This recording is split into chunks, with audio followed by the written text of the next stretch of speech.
भी साईं बाबा के पालकी उठाई, मुँह मांगल फल पाई।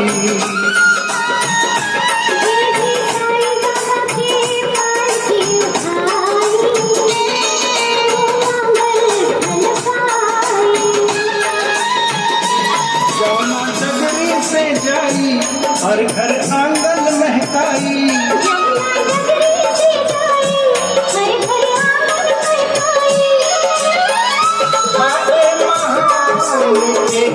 महिमा साईं बाबा के पालकी उठाई, मुँह मांगल फल पाई।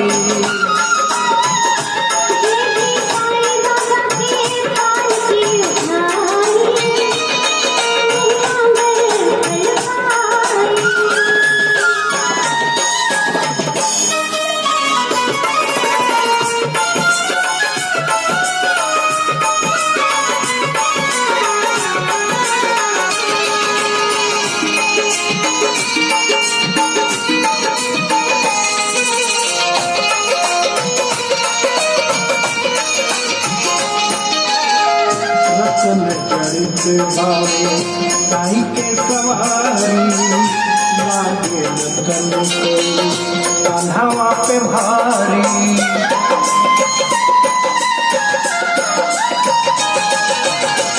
रतन चरित भावे साईं के सवारी, लागे रतन कोई कान्हावा पे भारी।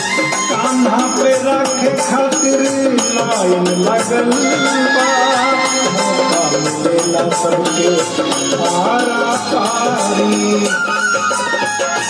मंजिल तक तुझे पालकी पहुँचाई, मुँह मांगल फल पाई। साईं बाबा के पालकी उठाई, मुँह मांगल फल पाई।